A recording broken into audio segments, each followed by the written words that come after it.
नमस्कार, मैं हिमांशी अरोड़ा। स्वागत है आप सभी का जस्ट इंडिया में। चलिए रुक करते हैं आज की खास खबरों की ओर।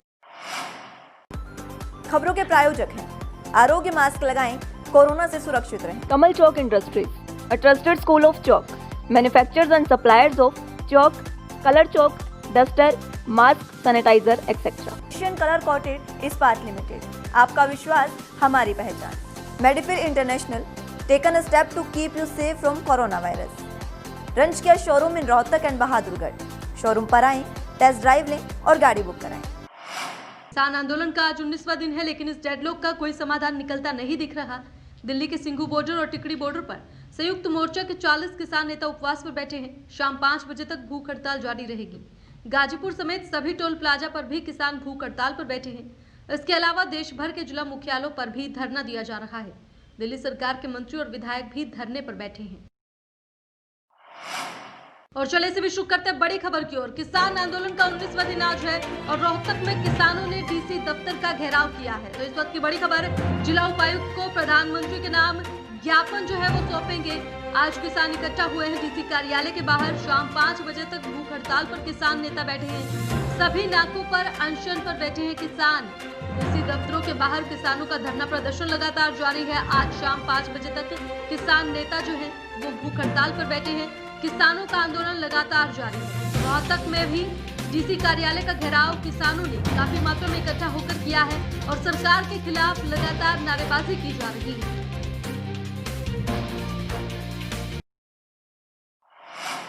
किसान आंदोलन में सरकार को किसानों की बातचीत को लेकर और सरकार के एमएसपी वाले बयान को लेकर किसान नेता गुरनाम सिंह चढ़ूनी ने तीखी प्रतिक्रिया दी। क्या कुछ कहा, देखिए।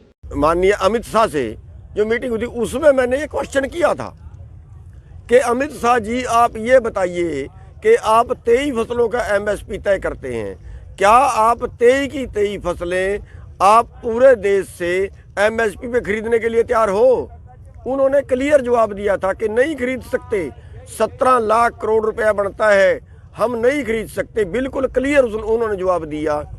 मैंने उनको ये भी आगे से जवाब दिया कि 17 लाख करोड़ तो कुल कीमत है, आप जो बेचोगे वो बेचोगे भी तो आपको 2 लाख का घाटा होगा, 3 लाख करोड़ का घाटा होगा, इतना तो आप बर्दाश्त कर सकते हैं। लेकिन उन्होंने साफ तौर पे मना किया है। और आज कृषि मंत्री केंद्र का फिर बयान दे रहा है, मीडिया में बैठ के बोल रहा है कि नहीं, हम एमएसपी जारी रखेंगे। सारे बीजेपी वाले बोलते हैं एमएसपी जारी रखेंगे। आपको गुमराह करना चाहते हैं। ये ऐसे एमएसपी जारी रखेंगे, ये कहते हैं हम जितना पहले खरीद रहे हैं उतना ही हम आगे खरीदते रहेंगे। जेजेपी प्रदेश अध्यक्ष निशांत सिंह लक्ष्मी राइस मिल जाखल में पहुंचे, जहां उन्होंने पार्टी कार्यकर्ताओं से इलाके और जाखल एरिया की समस्याओं की जानकारी प्राप्त की। पत्रकार वार्ता के दौरान उन्होंने किसानों के प्रति सहानुभूति प्रकट करते हुए इस समस्या के जल्द समाधान होने की बात कही। पत्रकारों से बातचीत करते हुए उन्होंने कहा कि किसान देश का अन्नदाता है, उसकी पीड़ा को दूर करना हम सभी का फर्ज है। उन्होंने कहा कि प्रदेश के उप मुख्यमंत्री किसानों की इस पीड़ा के संबंध में केंद्र सरकार के उन शीर्ष नेताओं से मिल चुके हैं जो नेता कृषि बिलों को लेकर किसानों के संपर्क में है। उन्होंने भी इन नेताओं से इसके जल्द ही समाधान की बात कही है। उन्होंने चुनाव में उनकी पार्टी के किसानों की हितैषी पार्टी होने की बात कही थी। अगर केंद्र सरकार द्वारा एमएसपी से छेड़छाड़ या इसे बंद किया गया, ऐसे में उनकी पार्टी प्रदेश सरकार से नाता तोड़ सकती है।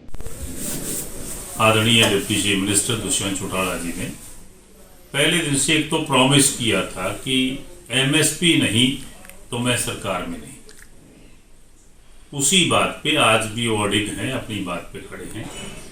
और कल भी आपने देखा होगा कि वो केंद्रीय मंत्रियों से जाकर के मिले। आदरणीय तोमर साहब कृषि मंत्री से मिले, रक्षा मंत्री से मिले, पीयूष गोयल जी से मिले। तो अपनी बात क्या करके आए, अपनी जो चिंता उनके दिमाग में थी उसको व्यक्त करके आए कि इस मसले का हल जल्दी होना चाहिए। देखिए, हरियाणा सरकार का इशू नहीं है, ये इशू केंद्र सरकार का है। केंद्र सरकार ही तीनों बिल लेकर के आई है। 3 कृषि कानूनों के विरोध में किसान आंदोलन लगातार जारी है। वहीं रोहतक में भी किसान आंदोलन के समर्थन के चलते अखिल भारतीय जनवादी महिला समिति की ओर से रिलायंस डिजिटल के बाहर प्रदर्शन किया गया और सरकार के साथ साथ अडानी अंबानी के खिलाफ भी नारेबाजी की गई। जनवादी महिला समिति के बैनर तले महिलाओं ने तीनों कृषि कानूनों को खाद्य सुरक्षा को नष्ट करने वाले कानून बताया और इन्हें जल्द से जल्द वापस लेने की मांग की। कोरोना वायरस से संक्रमित हरियाणा के गृह और स्वास्थ्य मंत्री अनिल विज को वैक्सीन की दूसरी डोज नहीं दी जाएगी। उनको कोवैक्सीन के ट्रायल में पहली डोज दी गई थी, इसके बाद वो कोरोना वायरस से संक्रमित हो गए थे। डॉक्टरों का कहना है कि विज के कोरोना संक्रमित हो जाने से ट्रायल में कोवैक्सीन के सही परिणाम नहीं पता चल पाएंगे। बता दें कि अनिल विज को फेफड़ों में संक्रमण होने की वजह से शनिवार देर रात रोहतक पीजीआईएमएस में भर्ती किया गया था। रोहतक पीजीआईएमएस में चिकित्सकों की टीम की निगरानी में उनका इलाज चल रहा है। हरियाणा में नए साल में होने वाले पंचायती राज चुनाव में महिलाओं को 50% आरक्षण सम विषम आधार पर मिलेगा। आरक्षण के लिए पंचायती राज विभाग ड्रो नहीं निकालेगा। हर पंचायत को सम विषम आधार पर कोड दिए जाएंगे। प्रदेश सरकार ने 7 दिसंबर को पंचायती राज संस्थाओं में महिलाओं के लिए आरक्षण 33 से 50% करने का अधिसूचना जारी की थी। सरकार ने बीते 6 नवंबर को विधानसभा में पंचायती राज एक्ट में संशोधन कर यह प्रावधान किया था। सूत्रों के अनुसार जिस पंचायत में अभी पुरुष प्रधान है, वहां पर इस बार सीट महिला प्रधान के लिए आरक्षित होगी। सम विषम से सीटें आरक्षित होने पर पंचायती राज विभाग का काफी समय बचेगा, क्योंकि ड्रॉ करने में काफी समय लगता था। 50% महिला आरक्षण जिला परिषद ब्लॉक समिति में भी लागू होगा। इसमें भी सम विषम आधार पर सीटें आरक्षित की जाएंगी। पहाड़ों पर बर्फबारी का हरियाणा पर भी असर देखने को मिला है। कड़ाके की ठंड पड़नी शुरू हो चुकी है। राज्य में सभी जगहों पर तापमान में काफी गिरावट आई है और कपाने वाली ठंड ने बुरा हाल कर दिया है। सर्द हवाएं चलने से आज सुबह घर से निकलना भी मुश्किल हो गया। हिसार की बात करें तो हिसार में तापमान 3.6 डिग्री सेल्सियस पर पहुंच गया। चौधरी चरण सिंह हरियाणा कृषि विश्वविद्यालय की मौसम वेधशाला के अनुसार का तापमान सामान्य से 3 डिग्री कम 3.6 डिग्री सेल्सियस दर्ज किया गया। इस तापमान ने पिछले 9 साल का रिकॉर्ड तोड़ा है। इससे पहले 2011 में 13 दिसंबर को 3.5 डिग्री सेल्सियस तापमान दर्ज किया गया था। वहीं इस साल के सीजन का सबसे ठंडा दिन कल रहा। दिन का तापमान भी सामान्य से 5 डिग्री की कम 17 डिग्री सेल्सियस दर्ज किया गया। शिक्षा विभाग के आदेशानुसार कक्षा 10वीं से 12वीं कक्षा तक के स्कूलों को आज खोल दिया गया है। स्कूलों में कोरोना महामारी से बचाव को लेकर सख्त आदेश जारी किए गए हैं। स्कूलों में डॉक्टरी जांच के बाद ही छात्रों को कक्षा में प्रवेश करने की अनुमति रहेगी और बिना अभिभावकों की अनुमति के बिना भी छात्र स्कूल में प्रवेश नहीं कर सकेंगे। विभागीय आदेशों की पालना को लेकर भी स्कूल सख्त है। हमारे शिक्षा विभाग के आदेशानुसार कक्षा 10वीं और 12वीं के विद्यार्थी ही आज विद्यालय में आ सकेंगे, केवल बोर्ड की कक्षाएं, ताकि इनकी पढ़ाई सुचारू रूप से चल सके। 11वीं के अभी हमारे पास आगे ऑर्डर आए नहीं, 21 से रहे हैं।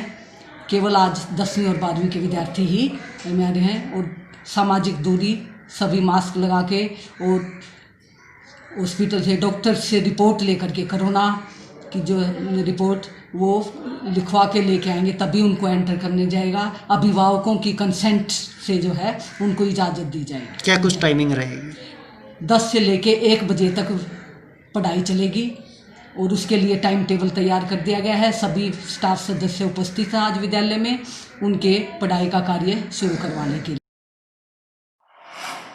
टोहाना शहर से होकर निकलने वाली मेन ब्रांच नहर का एक वीडियो वायरल हो रहा है, जिसमें गांव ललोदा के कुछ लोग अपना दानवीय रूप दिखाते हुए नहर में रहने वाले बेजुबान जानवरों को बिजली का करंट लगाकर मार देते हैं, जिसके बाद उन्हें नहर से बाहर निकालते हैं। इस वीडियो को सोशल मीडिया पर लगातार वायरल किया जा रहा है ताकि ऐसे लोगों पर कार्रवाई की जा सके, लेकिन प्रशासन द्वारा अब तक इन लोगों पर कोई कार्रवाई नहीं की गई है, जिसके चलते ऐसे लोगों के हौसले बुलंद हैं और वो रोजाना ऐसा काम कर रहे हैं। बेजुबान जीव जंतुओं पर हो रहे इस अत्याचार को लेकर एक ग्रामीण ने वीडियो बनाई।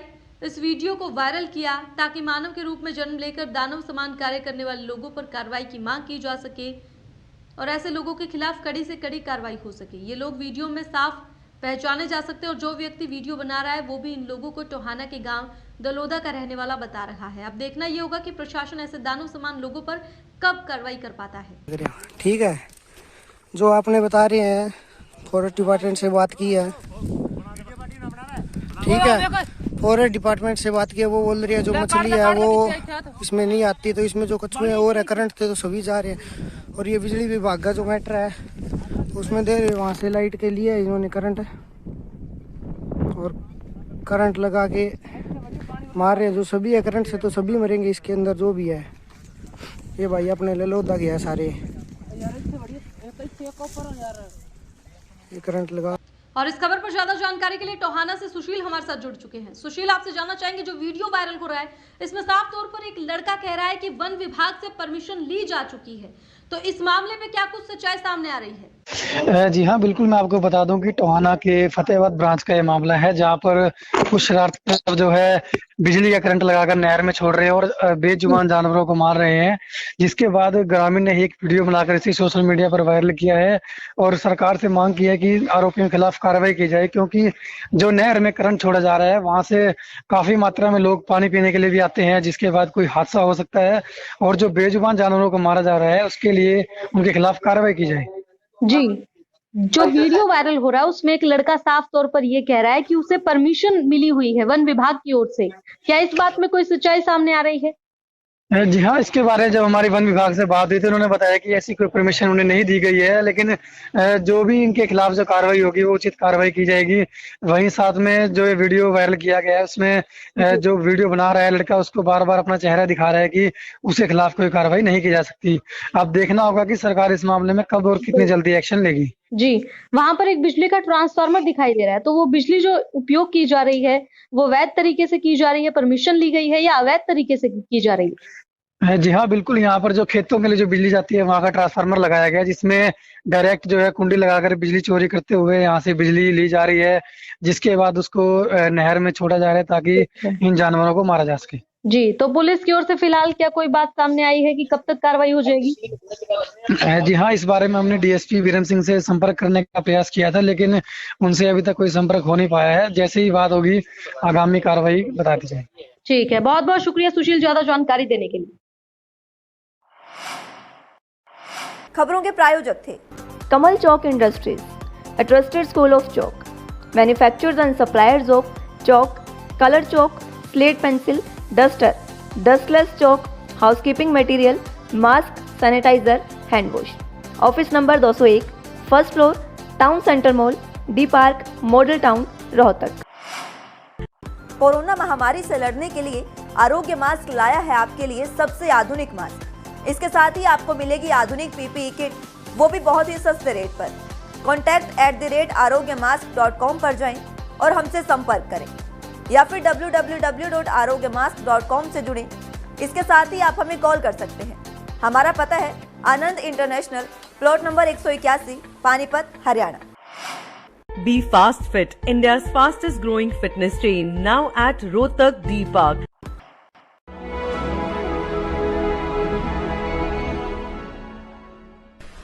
चाचा, आपने नया घर बनवाया है तो घर की छत पर कौन सी शीट लगवाई है? बेटा, मैंने अपने घर की छत पर एशियन शीट लगवाई है, क्योंकि वो कभी न मिटने वाले ओरिजिनल निशान की चादरें हैं। साथ में ISI का चिन्ह, 5 साल की वारंटी के साथ साथ पैसों का सही मूल्य देने वाली वही इकलौती शीट्स हैं। क्योंकि नाम नहीं, पहचान जरूरी है। फिलहाल इस बुलेटिन में इतना ही, लेकिन बाकी की तमाम खबरों के लिए आप देखते रहें जस्ट इंडिया। नमस्कार।